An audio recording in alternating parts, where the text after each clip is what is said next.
Well, what can I say, friends? Like usual, we embrace the meme. Joe Biden decided to call us MAGA garbage, and so why not? I guess I now identify as MAGA garbage. And if you feel the same way and you want to tell the world, well, go ahead and pick up a MAGA garbage t-shirt. Let everybody know that you stand by Donald Trump despite the hateful and slanderous attacks. If you want to pick up the MAGA garbage t-shirt or the mug, simply click the link down below in the description, and might as well get one for your friend or family member while you're at it.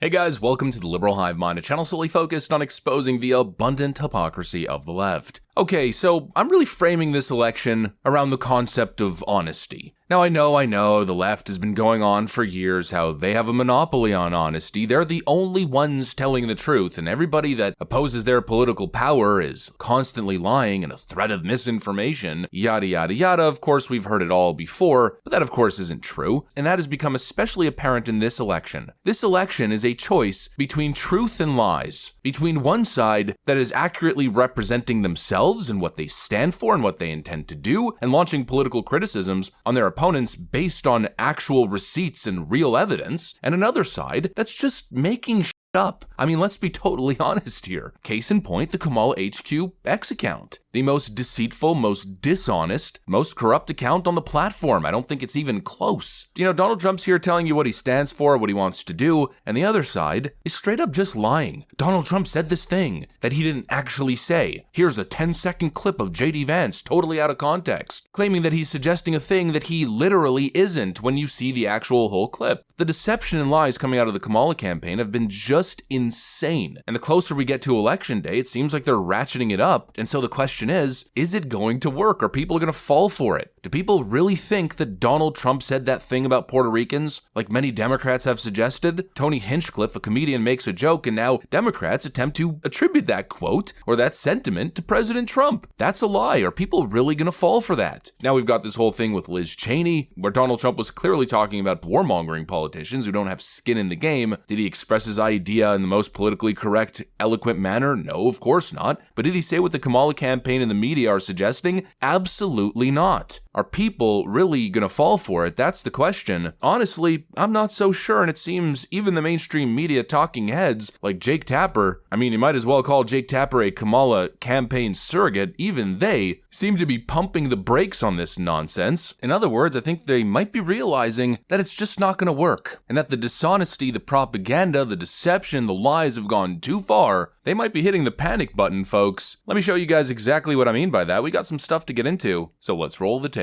Alright folks, so we've been talking about this Kamala HQ account for a while, but now it seems like we're not the only ones. Now it seems like even Jake Tapper at CNN is calling out the BS. When Trump said he was going to do something for women, whether they like it or not, whether the women like it or not, he was talking about protecting women whether they like it or not. Certainly you can take issue with the language, but he wasn't saying he was just going to do whatever he wanted regardless of, you know. Anyway, anyway, but let's talk. I mean, but you take my point. You don't disagree, right? I'm saying I'm going to protect them, whether that women want me to protect them, whether right. And some would say that's misogynist, and that's. But it's not as she presented it. I think. Look. Finally, someone highlights the dishonesty of this Kamala campaign. They have taken so many things out of context; it's insane. And Kamala Harris really ran with this one. I will comment on the former President Donald Trump's remark about women and whether they like it or not. And listen, it actually is, I think, very offensive to women in terms of not understanding their agency, their authority, their right, and their ability to make decisions about their own lives, including their own bodies. And this is just the latest on a series of reveals by the former president of how he thinks about women and their agency. Whether he has said, as he has, that women should be punished for their choices, whether he has talked about his pride in taking away a fundamental right from women, whether it be how he has actually created a situation in America where now 1 in 3 women lives in a Trump abortion ban state and has legal restrictions on the right she rightly should have to make decisions about her own body. And now you have her surrogates in the media essentially admitting that that was all bogus. That was all a lie. Kamala Harris tried to trick you. It's becoming abundantly clear what's happening. The Kamala campaign, Democrats at large, think you're stupid. They think you're not going to do your research. They think you're going to look at little 10-second, 20-second edited clips totally out of context and just take them at face value and then go vote for Kamala Harris because you're hyper offended by their dishonest suggestion. It is absurd. And that really has been the hallmark of this campaign. It has been utter deception after utter deception. And it hasn't just been coming from Kamala Harris, really the whole Kamala Harris campaign apparatus as a whole, even her surrogates. I mean, just yesterday, LeBron James, of all people, another celebrity surrogate for Kamala Harris, told everybody to go vote for Kamala. And of course, his reason? Donald Trump's a real bad dude, a real racist. And his proof? A totally deceptively edited, out of context clip, or rather sound bites from Donald Trump, overlaid a bunch of historic video footage of racial segregation and other, let's call it, historical videos.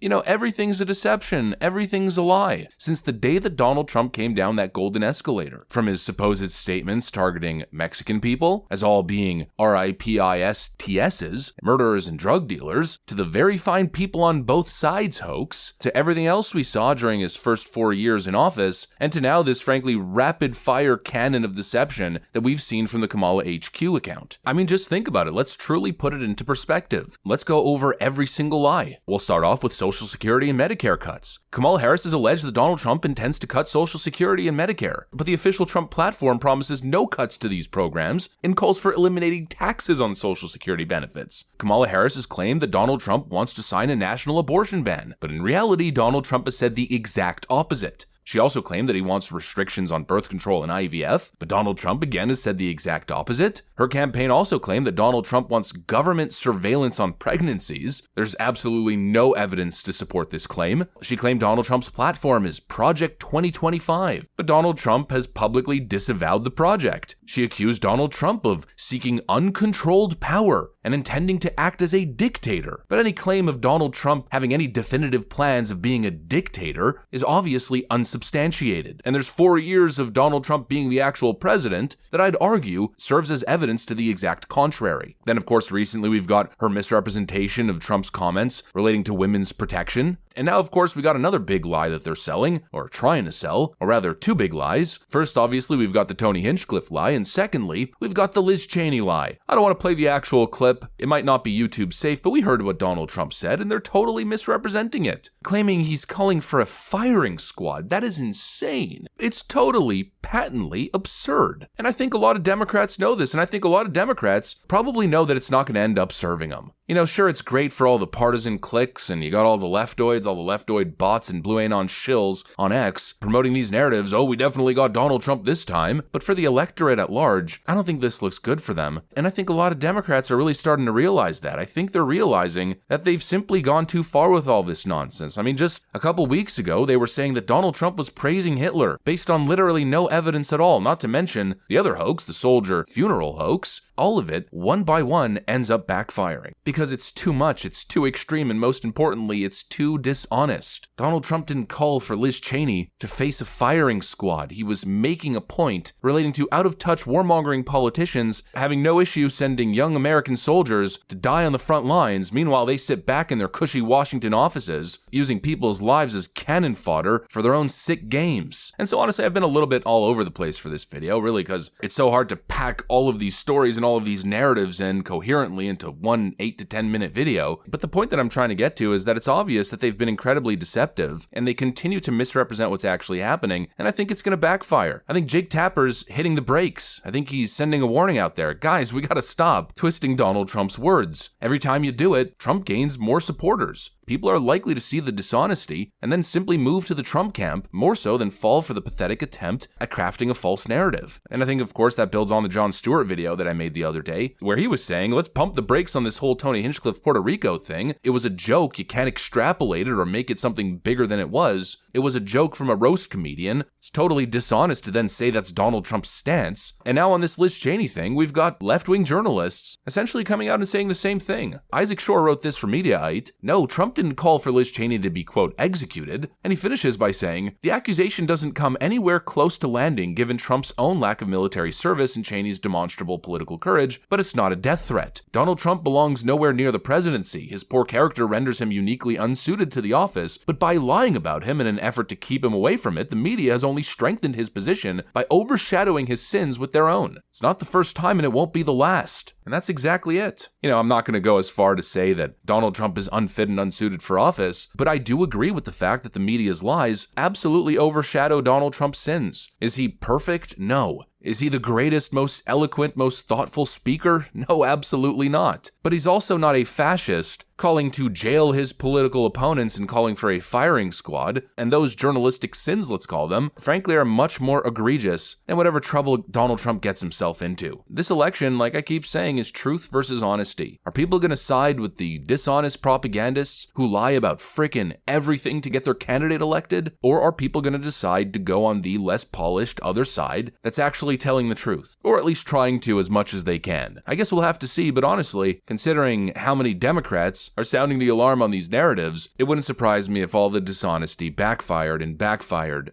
big time. Anyways, that's pretty much what I got for you guys on this one. Hopefully you enjoyed the video. If you did, make sure to leave a like and possibly subscribe to the channel. Thanks for watching, and I'll see you on the next one.